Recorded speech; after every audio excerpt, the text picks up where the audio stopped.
Sir, now I'm giving the session from starting from Prachi Pratap ma'am. So ma'am, now you can elaborate on this topic ma'am, and we are very much delighted that we will listen you with each point, because this is one of the important topic, and it is a very renowned judgment, Kesvananda Bharti. So over to you ma'am. Thank you so much, sir. Thank you, Rajesh sir, for having me. Thank you, Dr. Akhil.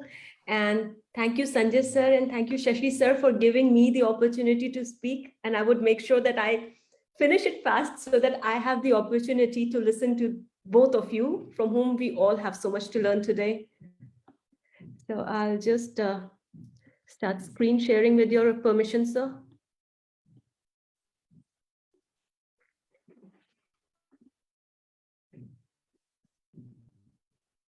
So is it visible, Rajesh sir?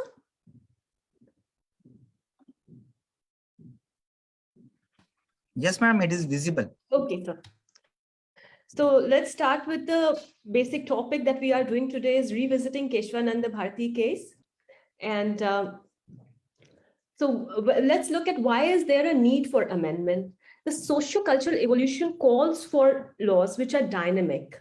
Society, economy, and political scenario are constantly changing and evolving, as we know in anthropology and history, that constantly laws adopt themselves based upon the needs of the citizens, based upon the needs of the economy and the society at large.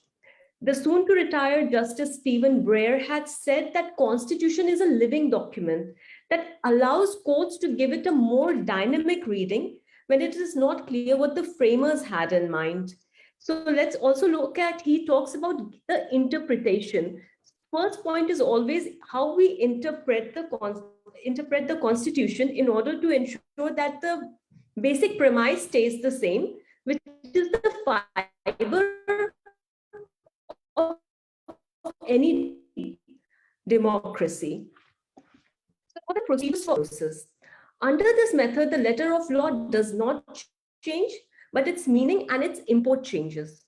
This method includes amendments by the courts, by interpretation, by legislation, by filling gaps, or supplementing the Constitution, by changing a well-established convention and constitutional usages. And it is very important to know why we need to change the well-established conventions, because we also often see that there are societal norms that might have been useful 100 years ago, but over a period of time, they are no longer needed.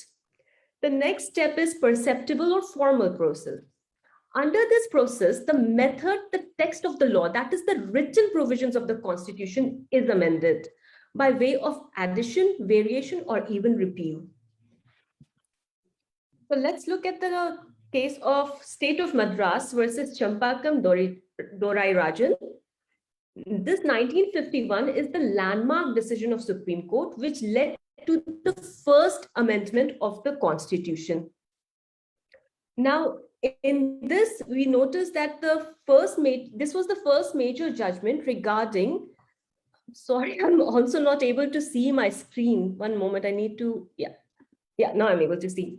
So this was the first major judgment regarding reservation in India. Now, this judgment was anti-reservation, and let's have a brief look at it. So in this case, what happened was that the Supreme Court ruling that Supreme Court upheld the Madras High Court judgment, which in turn had struck down the GO that had provided for reservation, which was based upon caste of a person. So this was the first time a caste-based reservation issue had come to the knowledge. The Apex Court held that communal GO was inconsistent with the provisions of Article 29, subsection 2 in Part 3 of the Constitution, and it was void under Article 13. So the Constitution's First Amendment Act, 1951. This was the most important change carried out by this amendment, and it was the creation of the 9th schedule of the Indian Constitution to remove practical difficulties created by court decisions on acquisition of zamindari land, the scope of fundamental right of the freedom of speech, trade, and state monopoly. So we look at that this First Amendment created a more egalitarian society. That was the outlook, to create more equality, to bring forth the concept of of democracy, as we know that it was not the same when we got freedom from the British rule. Now let's look at Shankari Prasad versus Union of India, AIR 1951. The argument against the validity of the First Amendment was that Article 13 prohibits enactment of law infringing or abrogating the fundamental rights. The court held that the terms of Article 368 were perfectly general and empower the Parliament to amend the Constitution without any exception. The fundamental rights are not excluded nor immunized from the process of constitutional amendment under Article 368. Now let's see what this led to. The Constitution Fourth Amendment. The Fourth Constitutional Amendment Act amended Article 31 and Article 31A. As a result, an individual could challenge the executive order in the court of law regarding the adequacy of the quantum of compensation paid for the compulsory acquisition of property for public purpose. And this is extremely important even today, when we are looking at matters where quantum of compensation is a very important key point in many laws and cases related to land acquisition. So in State of Bengal versus Bela Banerjee in 1954, the Supreme Court held that the compensation payable for property compulsory acquired under Article 31 is the just equivalent of what the owner has been deprived of, or about the time of acquisition of property, and the issue regarding payable compensation is justiciable. So it is very important to know this minor point of justiciable at the time of compensation. So let's look at the 17th Amendment. I'm skipping the amendments in between because my seniors are going to elaborate more. So this secured the constitutional validity of acquisition of estates and palace land acquisition, and put place land acquisition laws in Schedule 9 of the Constitution.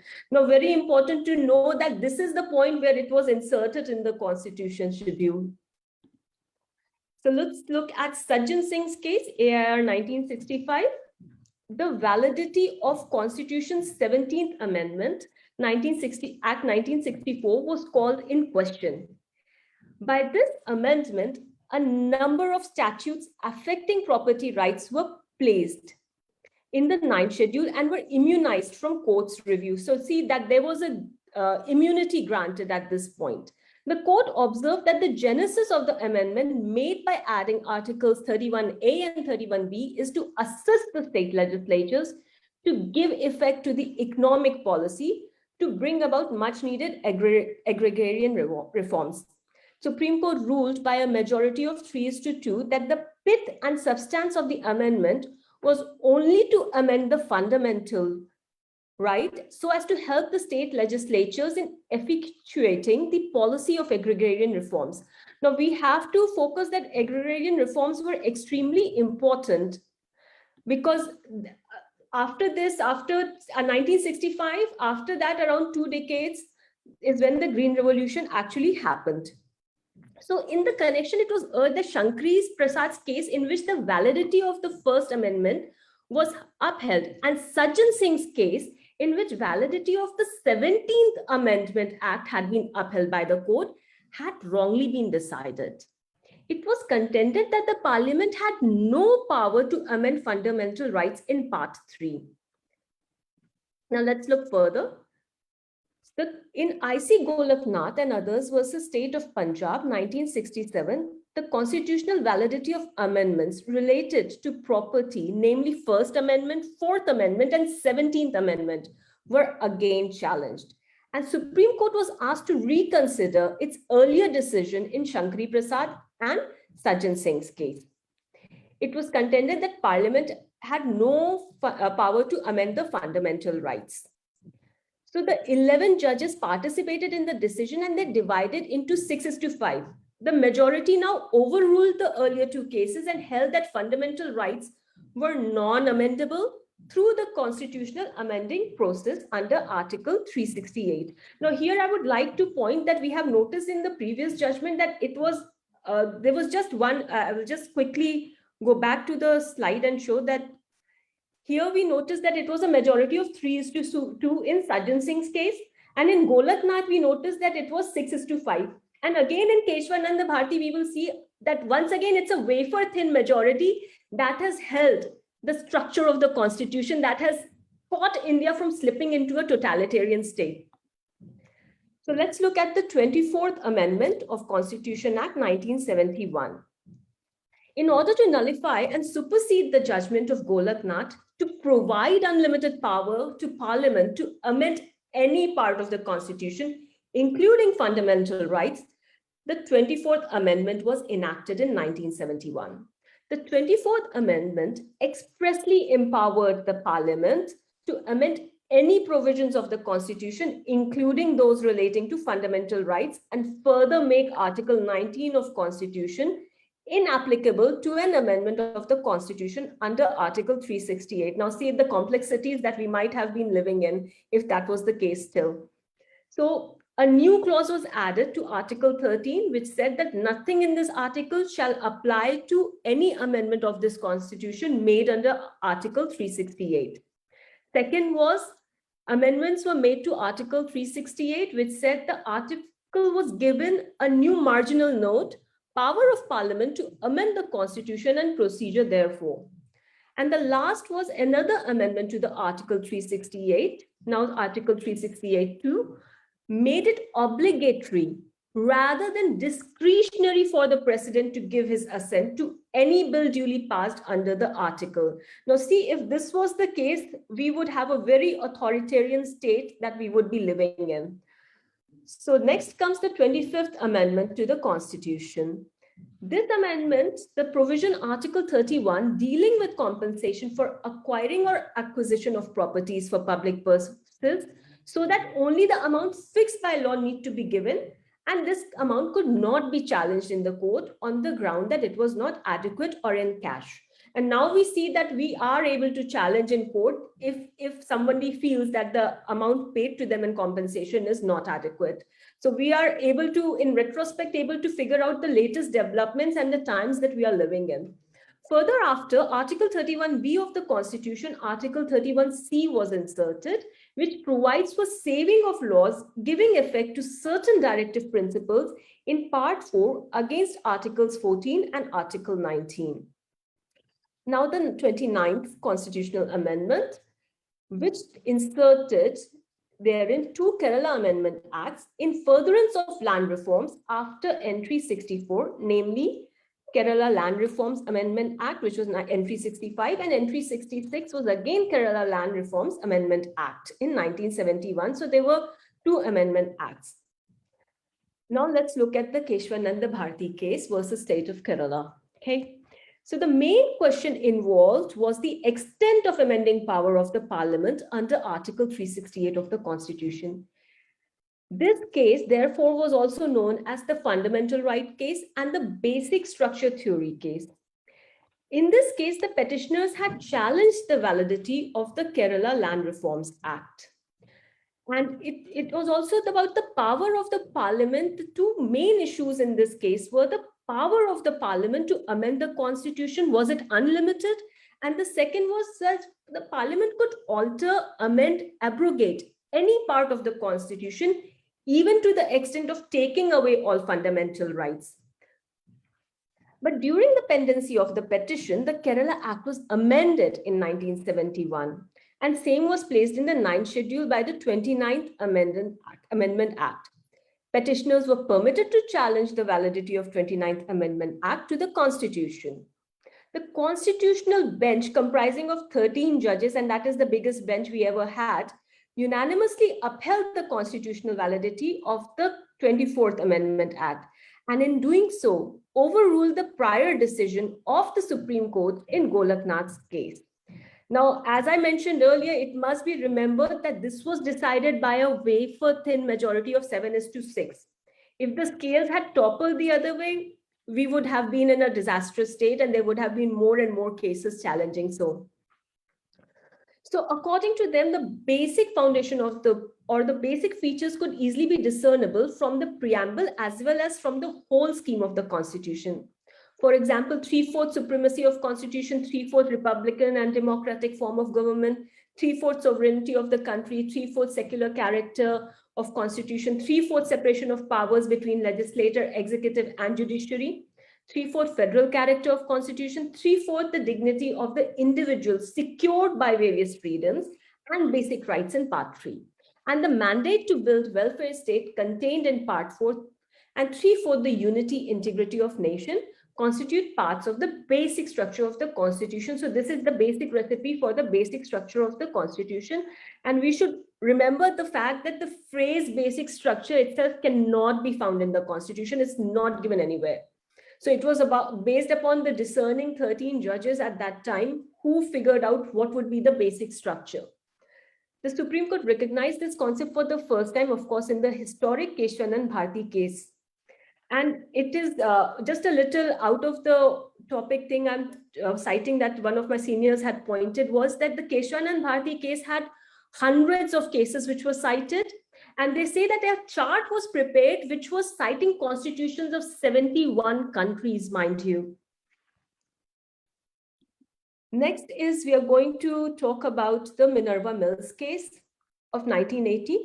Here the power was given to the Parliament to amend, and it was not an unrestricted power. This power under Article 368 of Constitution gives a limited power to the Parliament. Parliament cannot go beyond this power to amend the basic structure of the Constitution itself. The basic structure doctrine as accepted in Kesvananda case is of utmost importance.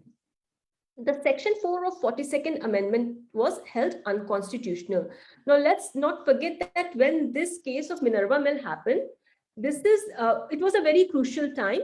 And this was the case which came right after emergency in India. So the political and social scenario was very difficult. And we are talking about thick textile mills and all that had come into existence, and they wanted nationalization of these.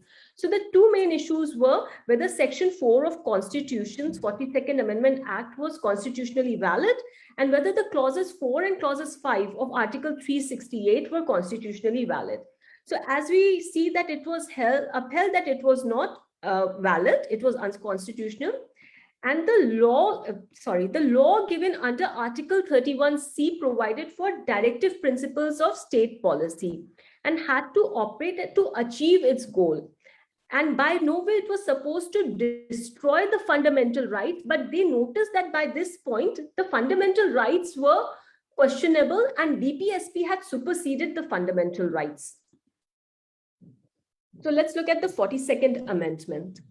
This Amendment Act is also known as a mini constitution because of higher number of articles which were amended and newly inserted by it. Some important articles were 32A, 131A, 144A, 51A, 128A, and 257A.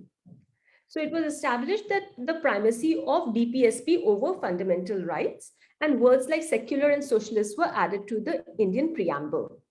Now, a quick look at the 44th Amendment, which the major changes brought were the 42nd Amendment was repealed. Apart from them, right to property was declared as a legal right, not a fundamental anymore.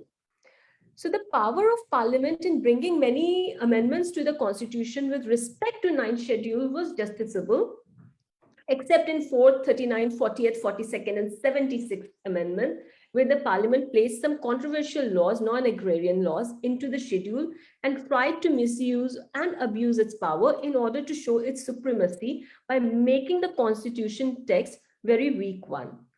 And we should just going to conclude by saying if the majority of Supreme Court had held that Parliament could alter any part of the Constitution, India would most certainly be degenerated as an economy, as a democracy, and also in a totalitarian state where a one-party rule would have definitely been there.